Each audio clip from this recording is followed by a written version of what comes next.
What up? What up? What up? It's Ibn Webb, Webb Quran, the Sum here. Official Thanksgiving going down here.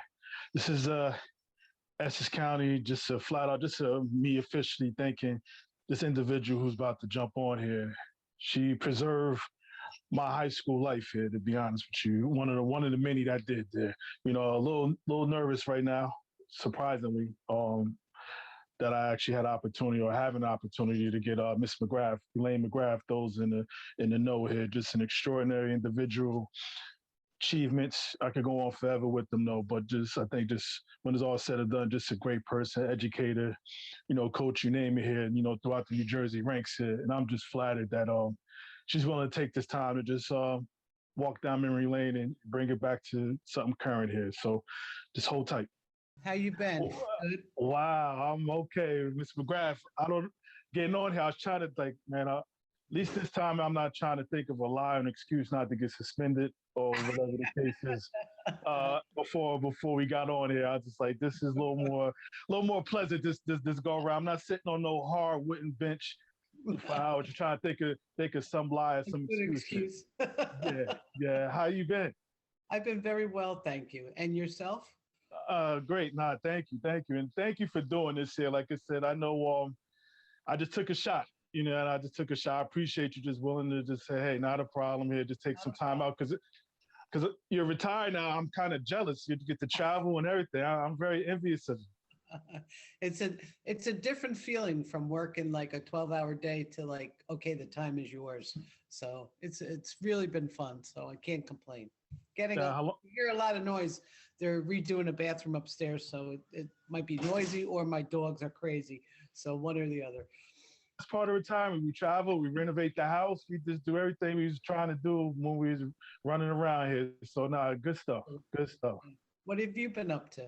I'm good. I finally I'm in Connecticut these days. I've been in Connecticut since I left New Jersey. So doing a bunch of different things here. My main job right now is I waited forever to have a daughter, so I have a 7-year-old daughter.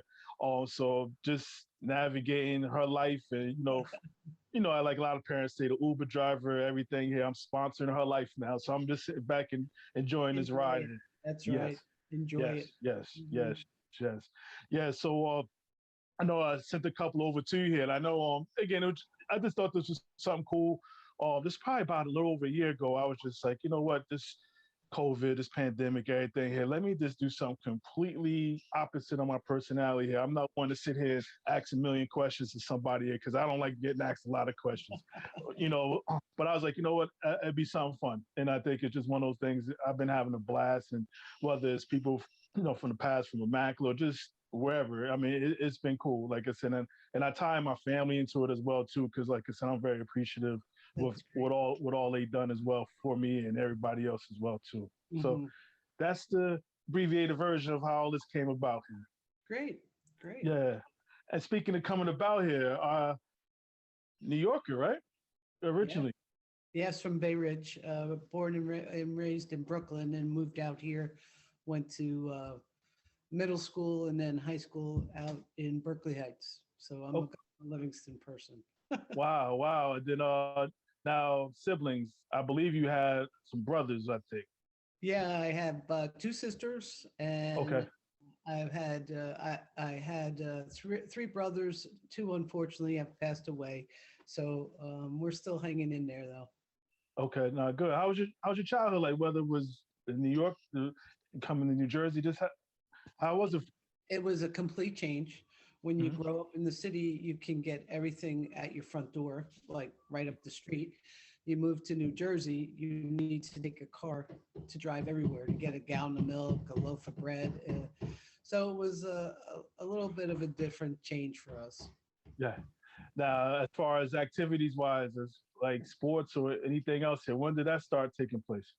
Well, I'm pre-Title IX, this is Right, how right. I am. So Title IX didn't really come into effect until 72, which was my freshman year in high school.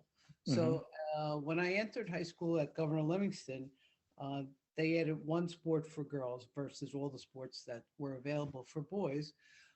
They um, initiated a girls basketball program. So their schedule was about 8 games, and they talked one of the female phys ed teachers into doing it. And then the next year they offered field hockey, so I played field hockey as well. And then the next year they offered softball, so I played softball. So they gradually instituted a sport each year until they could catch up and create some kind of a balance. Yeah, and it's interesting you bring up Title IX and how perfect timing for you in regards to starting high school that came about here. Now I know pre-Title IX here, even with basketball, I believe what was it? Like 6 girls can play in its different positions. It Yeah, was something crazy. yeah, it was 6, but only 2 could go full court. 2 Hmm. were strictly to play defense, 2 were strictly to play offense, and 2 were rovers, so they could play offense and defense. So it was a 6-person game. And then my first year it was 5-on-5, so it Okay. was a completely different game to do. How was the adjustment for you? Well, it was definitely interesting. It's awful hard chasing after the ball, and you're on the defensive end. You can't go past half court, so it's kind of crazy. But it was a much funner game when you could do both ends of the court. Absolutely. As, you remember how you guys did as far as when you first started at Governor Livingston when you that first year?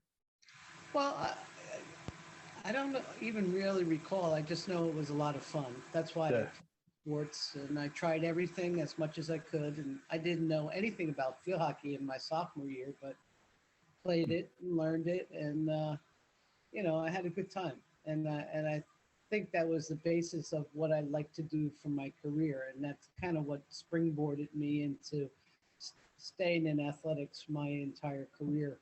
Hmm. And then even with that being said, you transitioned to college, like just being in high school, never mind the sports, but just as far as it sounds like obviously you decided kind of then what direction you wanted to go to. But as far as school, anything like any interest outside? I know you ended up going to King, but was anything else that you was interested in at the time? I was interested in a few schools, but when you sit down and take a look at it financially and what you can afford to do, and did you want to go in state, out of state, and I just said Kane was the place for me. I just fit in. I had a student teacher in our building who was a Kane student, and she was student teaching and coaching there. So that probably influenced me a little bit, so it was good. But I had a very nice career at Kane, really enjoyed it. And then I started at Immaculate. It was kind of fast. Yeah, kind of took off. But this college though, how was college for you? Not along with sports, but just transitioning, growing up. Just how was college for you? Well, it's completely different. I stayed on campus at Kane, which was a great experience for me. And you stayed in an apartment with 4 other people, 2 Okay. big bedrooms and a kitchen. So you learned all the living skills, like how to cook, when to eat, going to practice, rearranging your schedule, making sure you're responsible, fitting in your work schedule. I worked on campus in the rec department, so I was pretty busy pretty much every single day. So it was a good introduction to a good work ethic type thing to develop. Mhm. Now, definitely, I know obviously playing sports, that structure kind of helped out a lot, I'm sure, as well, too. Yes, I definitely liked it. Yeah. Yeah. Now, playing as far as competing at the college level, how'd you do? I played softball 4 years when I was there. Basketball, I was dipped my toe in for about 2 years or whatever. But then I had the opportunity to do some volunteer coaching my junior and senior year, which I really enjoyed. I worked for Union Catholic High School. Okay. Uh, they were pretty close to Kane, and I got a good education of like what it looks like. You don't see the back end of what you have to do all the prep work so you can run an efficient practice and set up drills and stuff. So I really enjoyed that part of it that I hadn't known before. So Mm. that was a good opportunity for me. No, definitely. And I know from college to playing, what positions did you play in softball? I was the catcher. I played softball and I played field hockey at Kane. So I enjoyed both of those sports, and then worked with the basketball team over at Union Catholic. So even though Union Catholic, you get the coaching bug here. So you Yes. seems like as far as how you just was Immaculate your first official gig, or what did you do something Yeah, before I Immaculate? graduated in '80, and I got hired at Immaculate as phys ed, and I went. Of course, I met Mr. Dyer. You Mm-hmm. know, right then when I met Mr. Dyer, he was the athletic director. But I don't know if you, Sister Maureen was your principal, wasn't she? Yes. Well, she was the girls' basketball coach prior to me coming. So that first year, Never knew she was a coach till just now. oh yeah, Sister Maureen was the girls basketball coach for that first year, '80, and she coached, and I got softball. So I did softball, and then Mr. Dyer asked me to help out or handle tennis. So I did. I didn't really know much about tennis, but I was willing to travel with the girls, take them to games. I thought that was a good opportunity. So Mm-hmm. I did that, and softball we were pretty good, so I couldn't complain. You know. Mm-hmm. So we had some talented players at that time. Now, interesting. I always say with coaching at Immaculate, actually even playing, but I'll go with the coaching. It's like coaching 101. Like as far as just you go there, I can only imagine the limited resources. It's improv. Is you make them do with what you have. I can back in 1980. I can't even imagine what they didn't have. Well, let's put it that way. The boys had a lot of nice things. The girls didn't get a lot of nice things just yet, but Mr. Dyer did a very nice job of balancing it out. Mm-hmm. Eventually, catch up. Okay. When you asked him for new stuff, it might take a little while, but it Mm-hmm. eventually came around. So, it was a good place for kids to come and play and grow as people. Yeah. Before going to you haven't even heard of Immaculate before you were. No, I just advertisement in the paper. At that point, there was no like what we're doing here, online talking or anything All like right. that.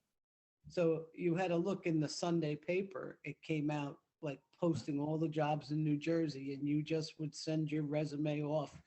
And some odd reason, Sister Maureen wasn't the principal when I first started. It was Sister Marion, and she called me and went in for an interview, and she said, "Okay, you can have it." Do you remember Mr. Pizzino? Yes. He Yes. was the Zen guy there because he was hired prior to me. So I worked with him for the 10 years that I was at Immaculate. Hmm. So softball, basketball, like how you and at that time you were just teaching, you wasn't administrator yet. I spent 5 years as the phys ed and health teacher at Immaculate with Mr. Hmm. Pizzino prior to being the assistant principal. And so I did my first year, I did softball and tennis. And then the second year, I did basketball.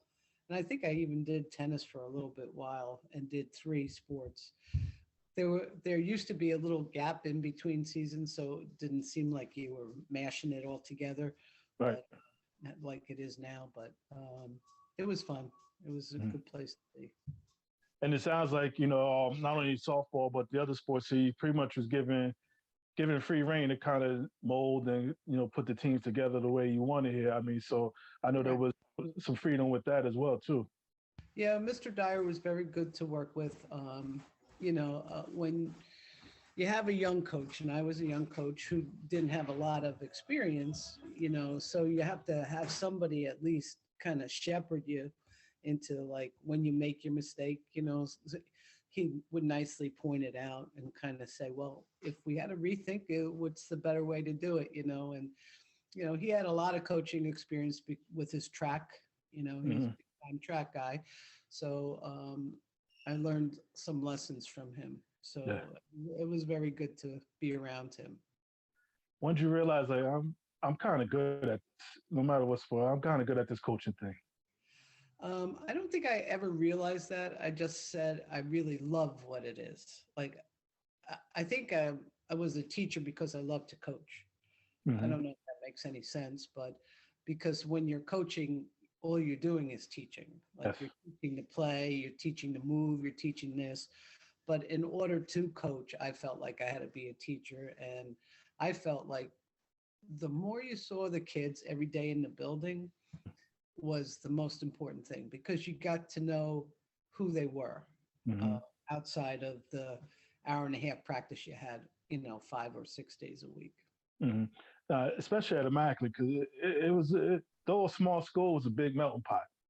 Right. As far as socioeconomics, as far as people from one end of the spectrum to the other end. So you got a nice, mix of everything, just kind of what people were going through, students were going through, their parents, everything else is. So it Right. was you was getting education along the way yourself, along with coaching, I'm sure. Oh, sure.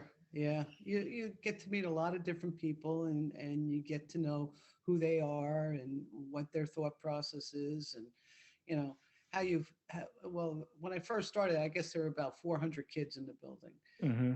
So between that and the staff, I mean, you knew everybody and their mom and dads, or every relatives. And there were families there that, the Hackett's, one after another, they were there, so it was like a family place. And it still always gave you that feeling, Hmm. of someone always had your back.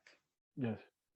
Now, as far as just obviously doing well, with your teams or what have you there, I know when I got there, you was about to just get over that Essex County hump, and I think you eventually did at the tournament. You want to pull it off here. I mean, Yeah, we did. It yeah, was one of the most amazing games I got to watch, and yes, almost have a heart attack. But I think we beat University, and at that time, University was a real powerhouse there.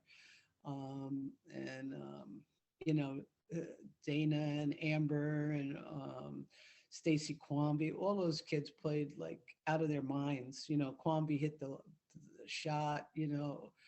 And it was surreal, really, in that age. And I think people in the county were shocked because we were the smallest school to right. everybody else we matched up against.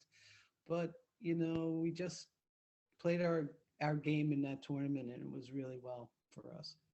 Yeah, no, no, definitely, definitely. I remember it was televised, so I remember watching the game or Yeah. what have you. And I know that was huge. I think that was just huge for the school. Regardless of this whole boys and girls, Hmm. I hate even saying it like that. It was big for the school, just in general here, And I think, and even the states getting to travel and watch everybody play as well too. As far as obviously North Parochial, parochial schools are always dominant, everything here. Hmm. But you stay with it as far as right up there with everybody. Then also even with softball here, but it came a time like did you feel as far as when you left for Immaculate, it was time to go? I felt that like I love coaching and I wanted to try if I could do it at the next level. I Hmm. think that was a drive for me. Okay. It wasn't that I was unhappy. I would stay a lifetime at Immaculate. It was that kind of place. Um, but I had to make a little bit more money. No, no, understandable. Yes. And I got an offer and an opportunity to take a look at Rutgers Newark and in Division 3. So that's a big step up for a high school coach to go to 3 Hmm. and see if I liked it. I enjoyed it, but it was a completely different experience than the high school experience because a lot of the women on the team were nurses. So Okay. do a lot of clinical. I mean, they're in college for academics and building a job. No one's paying them to play basketball. So you weren't like a Division 1 school, like we're paying you to be here, so you're on that court. So it was a completely different experience. You didn't see any of the women until your 2 hour slot in the afternoon, and then that was it. So it didn't give me the same sense. I mean, I enjoyed it. I thought it was fun. It's the game. And I realized, that I was missing the everyday of what high school was about. Okay. I felt like at that point I was more geared, or my mindset was more geared to high school. Now you mentioned that in between those times, as you mentioned practice being at 2 o'clock.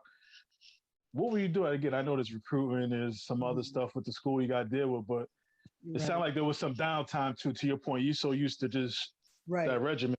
Yeah, you're used to your regiment and how it's done. But at that particular job, I handled some classwork in the recreation department, managed the weight room. You do different things as well as all your recruiting stuff. You're talking to coaches, writing letters, and most of the job was going to high schools because they didn't have the recruiting like they do now. So you were going to high school games after your practice, taking a look to see, who could come. And academically, it was a tough. Rutgers is not easy to get into, especially that nursing program. So, it was tough. You had to be a good academic student as well as a decent player. Because now you stayed there was about 3, 4 years. You stayed there.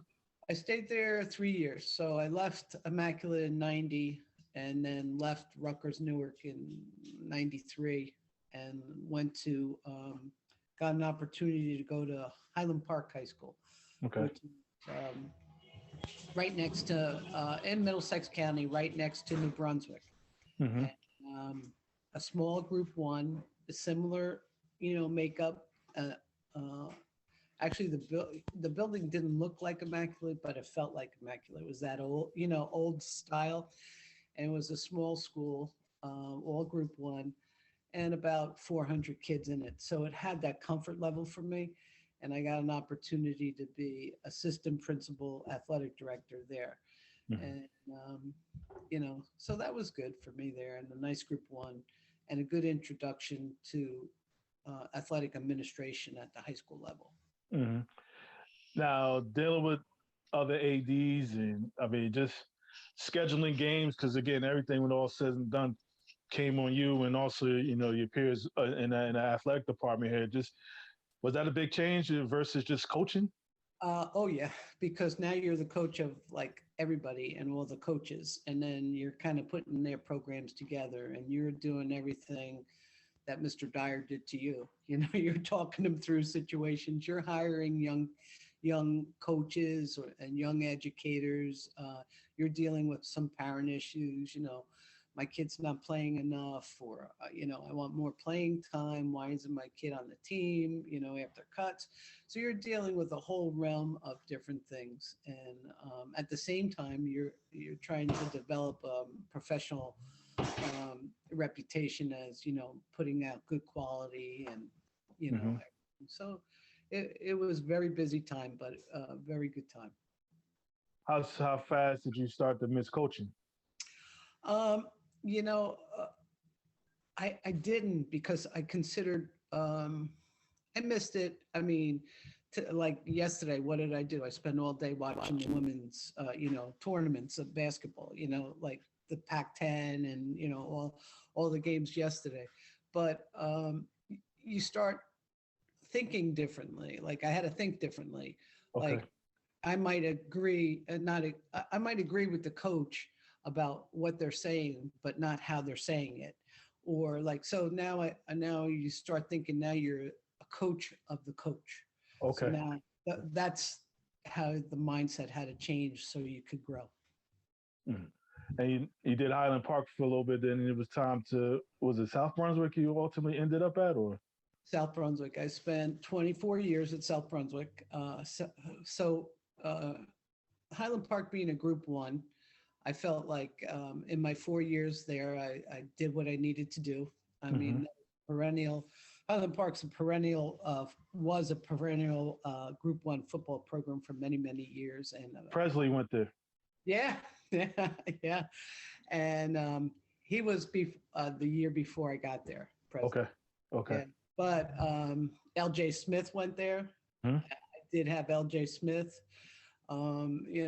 There's that's why it reminded me so much of Immaculate, because there's families that just come through and their names, and Hmm. so it was good. But I had an opportunity to go to South Brunswick. Now South Brunswick was transitioning from like a small Group Two into Hmm. a floating population. So I took over, well, let me see when I took over. I guess 97.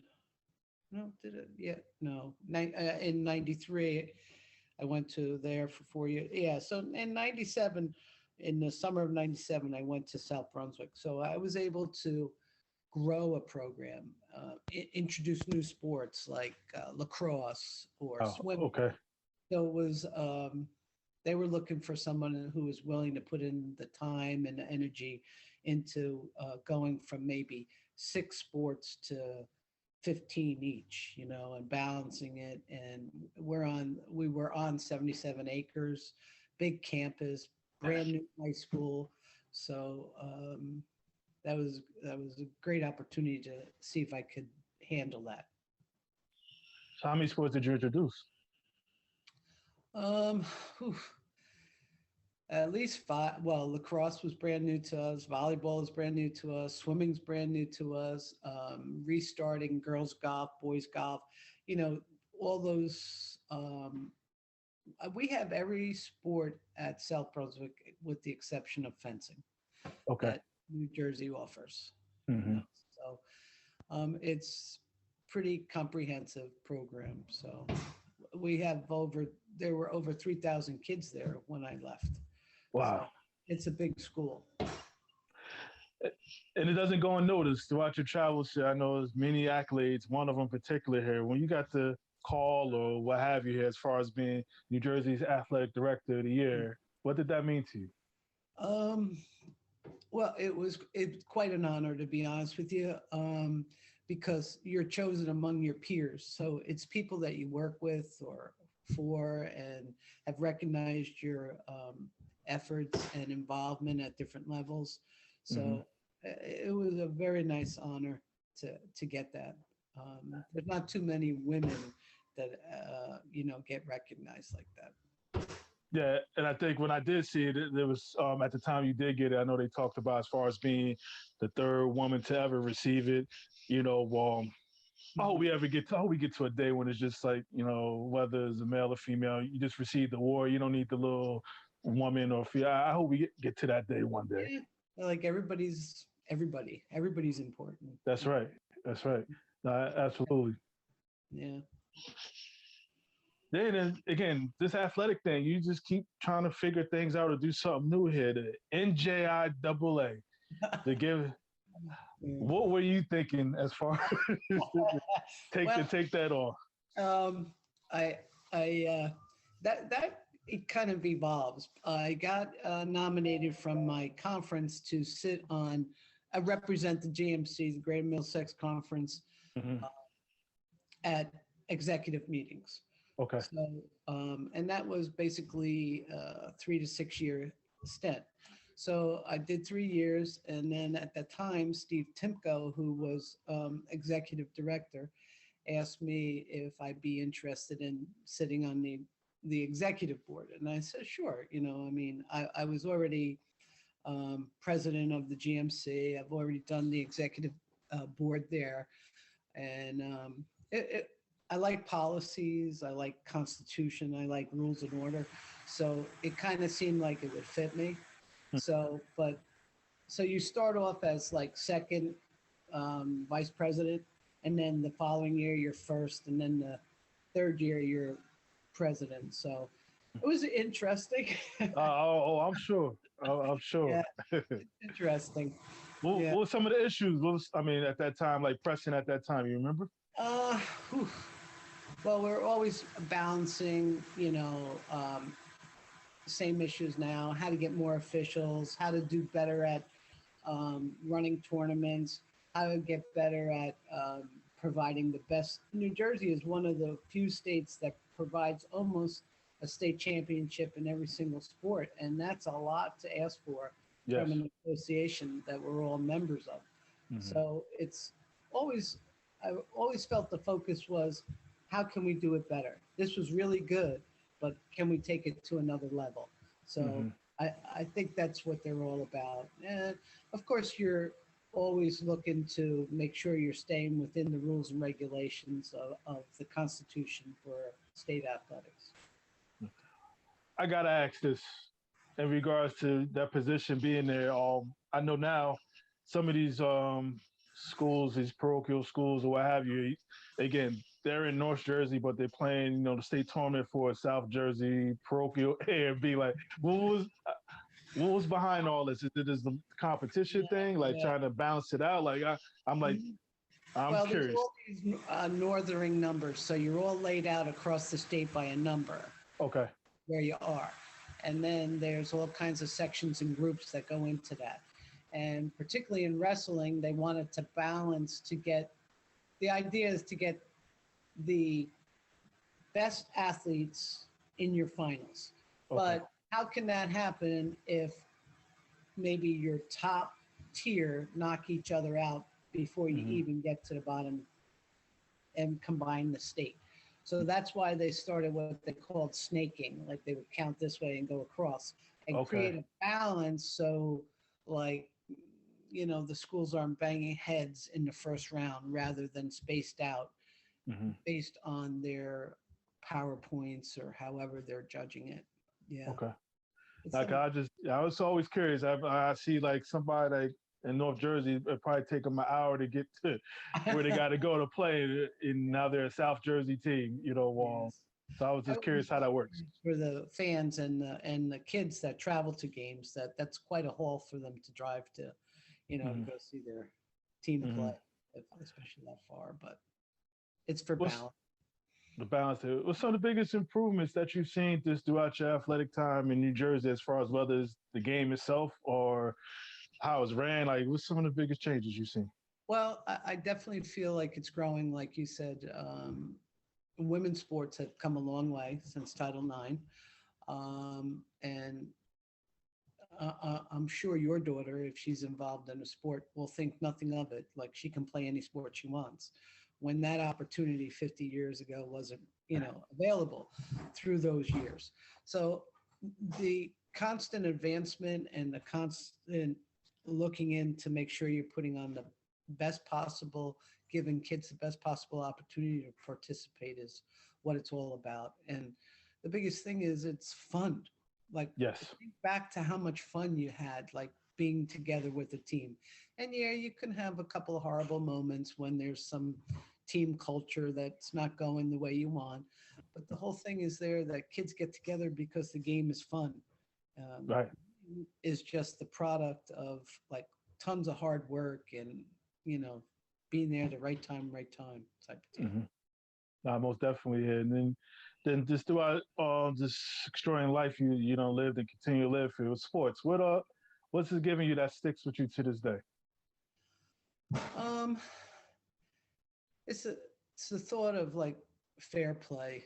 Like I think everybody should have an opportunity to do what they think drives them, Okay.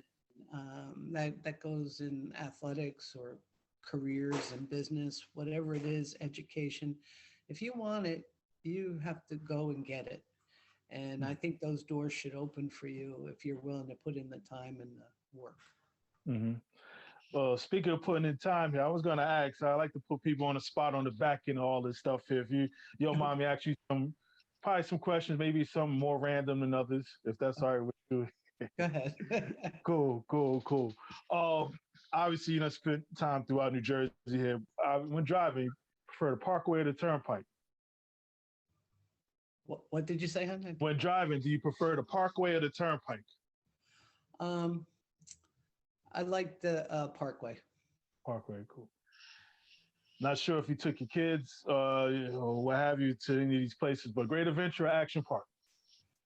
Ugh, neither. I hate rides. That says it all right there.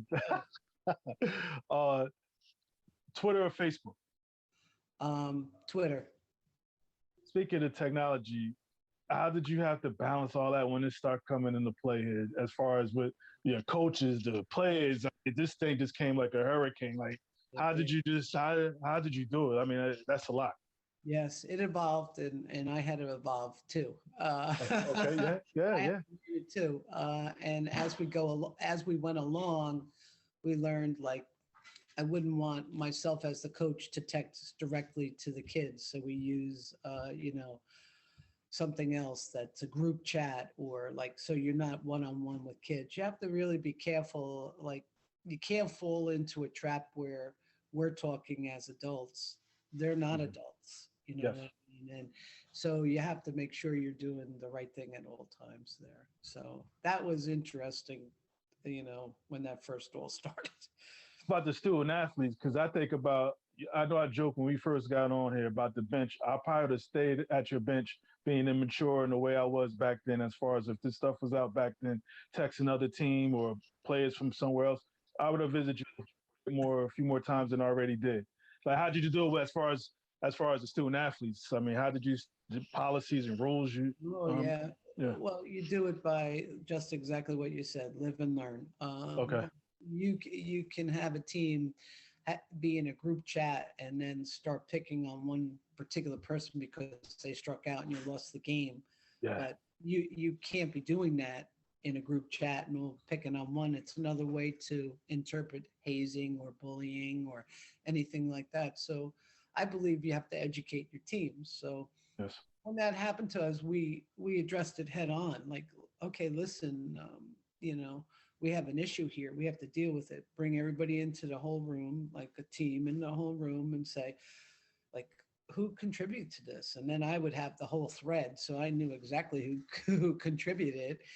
And so there's multiple lessons. Like, own your words. Like, if you're willing to put it out there for someone else to read, then own them, or don't Yes. put them out there. And then educate the kids on, like, it used to be a saying, like, you could lose your scholarship in 142 words on a tweet that you put out, and then there was a lot of publications from NCAA educating their athletes. You kind of transform that. There's websites to do little highlight videos to show kids, like, this could happen, and eventually, when it happens, you have to address it, you know, Mm. and hope that you can do better next time. Yeah. Think it's harder being a kid now versus you growing up? Um, I think there's more things to get you, in trouble because we didn't have phones. I mean, Mhm. you probably don't even know we use pay phones. Yeah, yeah. Now I was around then. I was around for the payphones. I was Okay. around. When I first started on the job, I had a beeper, so I that they wanted me, and then I had to go find a phone to make a phone call. So yeah, I think you know social media is very hard to navigate. Mhm. When you're dealing with some kids who are not making good decisions, Mhm. about what they want to do. And I get it, they're just like, I might be joking, but you could take it totally different. Right. You know, Oh, yeah. interpretation of that message or what have you. And it's I go back and forth about the whole is it harder now or back when, but I know the one thing that is true though is like you gotta even kids, adults alike, gotta live like they're being recorded all the time because you just never know somebody being slick and got this recording going and it takes off somewhere. So you gotta be mindful, I think, even more now than before. Yes, I agree with you 100%. Yeah. So what's your favorite place to go for a St. Pat's parade? St. Pat's Parade used to be West Orange when I lived in there because that was fun past Tierney's and that the parade. And many of South Brunswick people have been the leader of the parade, so that's Okay. always fun. But now I'm much calmer. I stay home. Nice way of putting it. Yes, Yeah. yes, yes. Governor Livingston or King? Um, Kane. Immaculate or Rutgers North? Wow. Immaculate. My first love. Yeah. Highland Park or South Brunswick? South Brunswick. Spent a long time there, and it was good to me. So yeah. You prefer being a player or a coach? Uh, Coach. Okay, okay. Speaking of sports here, basketball, softball, or field hockey? um, I think my passion is basketball. Can I add another one? Full Sure. time sake here. What about stickball? Yes, stickball. We didn't play stickball. We played handball in between parked cars. So yes, handball was our first game. Best game you ever coach? One that just comes to mind here. Best game you ever coach? Oh man. Um, well, one of the most thrilling ones were, of course, the Essex County Championship in basketball, which was thrilling. Um, but the '83 softball victory was really exciting too. I guess I was younger there too. But in '83 we beat the South in that particular game on a Margaret Theobald. I called her up to. She fouled one off, and then she put down a bunt. Jenny Jenkins ran around. We scored. It was just great, and I think we won 9-7 or 9-8 or something like that. But it was a lot of fun. That game, who'd y'all beat that softball game? I think Gloucester Catholic. Okay, okay. Yeah. Now, best I asked about the best team. What about the best team, whether softball or basketball? Best team. Oh my goodness. Yeah. Um, you know what? I was really blessed with so many talented young women Mm-hmm. early in their career. Um, you know, that they just worked hard, and I think I loved all those teams for what they gave you. Mm-hmm. I had 1 year with Sandra Crawford. That was my first year as basketball coach. Mm-hmm. She wound up playing for the Harlem Wizards. Yes. She was one heck of a player, but she left. She came from Valley High School in Orange her freshman Mm-hmm. year, and Okay. then sophomore year she played for us, and then junior year she went over to Clifford Scott, blew out her knee, and then played there senior year. So she was a good player. Dana was great. Jackie Jones, I had her for 4 years. Mm-hmm. Jack, Amber, Stacy Quamby, Mm-hmm. Jenny Jenkins, Jesse, Karen Jefferson. I Mm-hmm. mean, I could keep listing all those. Yes, yes, yes. They're just terrific, just really good people. Mm-hmm. Now you got me with this one here because you started naming names here because I was going to ask you for these immaculate folks here. If I would put you on the spot as far as your Miss McGrath team here. Oh my goodness. You're starting five. For basketball? Wow. Basketball. Well, I like big people, so Dana and Jackie Jones are on. Well, that's a tough front court. Ooh. Yeah. Jenny Jenkins, I'm a 1,000-point scorer. She was my first scholarship kid out of Immaculate. She went on to play up in Massachusetts. Okay. So she went on to play in college. She was a good player. Ann Nolan, another great point guard. Marge Theobald, come on, Theobald family. Can't leave. Yeah, you just keep going with them. Yeah, you just keep going with them. Yes, yeah. You're right about that. There's a lot of great people there. Yeah, you're missing out. Yeah, Andrea. Yeah, Rachel. You had a few other people. Yeah. Rachel Reynolds. Oh my goodness. Yeah, you could keep going. I could probably do about 20 of them. Now, just curious, because actually I was able to catch Dana. I was able to. She actually did this for me. She was nice enough to do it. How hard did you leave right after? It was hard because she left after her freshman year. Yeah, she left in '90. Yes. We exited at the same time. I left that summer, and we knew she was leaving and going to go to Clifford Scott. Okay. I still followed her. I mean, even when Sandra left, they always come back to visit, and Okay. Dana had a great career, won a championship with Clifford Scott, so, and then went on to play at Seton Hall, saw her play there. I mean, it was great. Yes.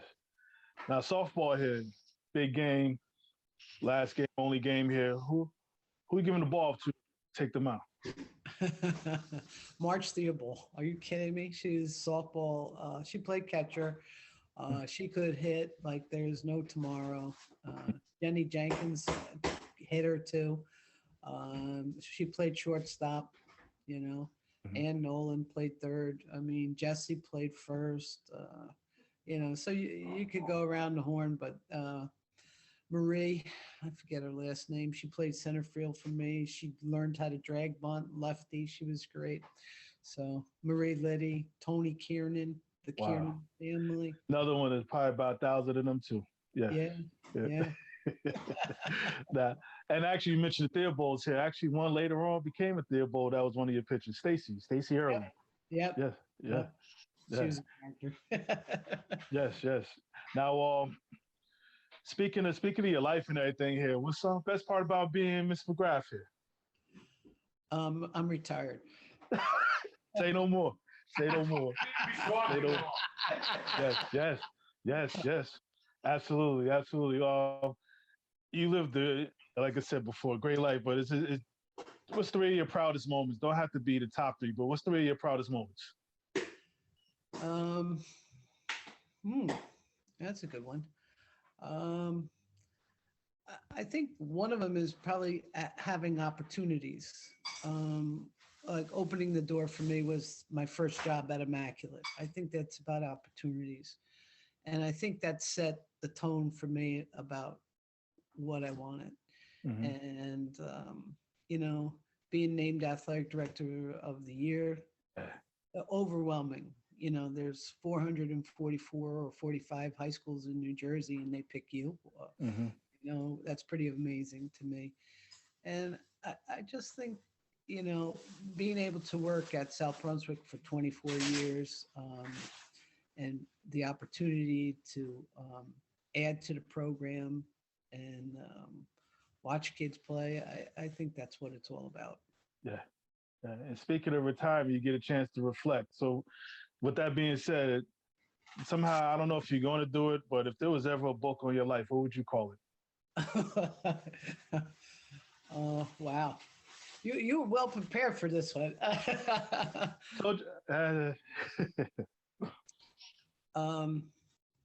Well, I like coffee, so I would say don't miss your cup of coffee. Okay. Makes sense. Sense. My wife would love that because she's an avid coffee drinker and I'm not. So she would definitely purchase that. Okay. This Miss McGrath, what advice would you give that 17, 18-year-old senior at Governor Livingston? What advice would you give her? Follow your dreams. Do what you think you should do. You know, you know, and if you make a mistake or two, pick yourself up and keep going. You know. Now, obviously, you retired. What's on deck? What's next? Where are we traveling to next? Well, I just came back from Florida, so that's nice. I'm deciding I don't like the cold weather much. You know, it's too cold. No, but I'm just going to take it easy. I'm going to be working for the Greater Middlesex Conference a little bit, doing some probably working a little bit with the BCC for football or whoever. You know, just keep my hand in a little bit and see how it goes. Okay, sort of like some consultation work kind of thing, is it? Yeah, something along those lines. Yeah. No, that's good stuff, Miss McGrath. You don't know how of an honor this is. I mean, again, you know, I've grown up a little bit. You can tell by the grades. You've all grown. You can tell by the grades. And oh my goodness, a Yankee fan. No good. Yeah. You know what? When I threw this hat on, I believe Mets, right? Or the Mets. All right, when I put that, I was like, I think Mr. McGrath's a Mets fan. I said that to some things I do remember, but I wanted to just thank you for this because again, like I said, I know a lot of between yourself and a couple other people at the school here, I could have easily been out of Immaculate in the blink of an eye just because of my nonsense. But and obviously with anything, there's something you see, whether it's me or anybody else, like, hey, that get this kid another shot here. And I'm one of many. I'm one of many that you've seen throughout your life that probably, could say the same thing here. But I just wanted to say thank you just for the excitement you gave us, whether it's coaching or, the discipline you gave us as administrator, and particularly me here. Like I said, I really appreciate it. And like I said, thank you for not kicking me out. You're right about that. Yeah, you're right about that. But no, thank you for everything you've done for only me, but thousands of other people here. So thank you. Thank you, honey. It was great seeing you. Likewise, likewise. And again, stay on those guys in that bathroom. Make sure they do it the way I you want it. will. Thank you so much. Take Likewise, you be well. Likewise. Bye bye. care. Bye-bye. Good stuff. Good stuff. Like I said, it's a pleasure and an honor just to sit here and talk to Miss McGrath for a few minutes. Like it's one of those people that just kept me around despite my nonsense or what have you. And like I said, a lot of other people can echo the same thing here. That being said, thank you. And I'm going to step away from this. I put my hand over my heart. That means I feel you. Yeah.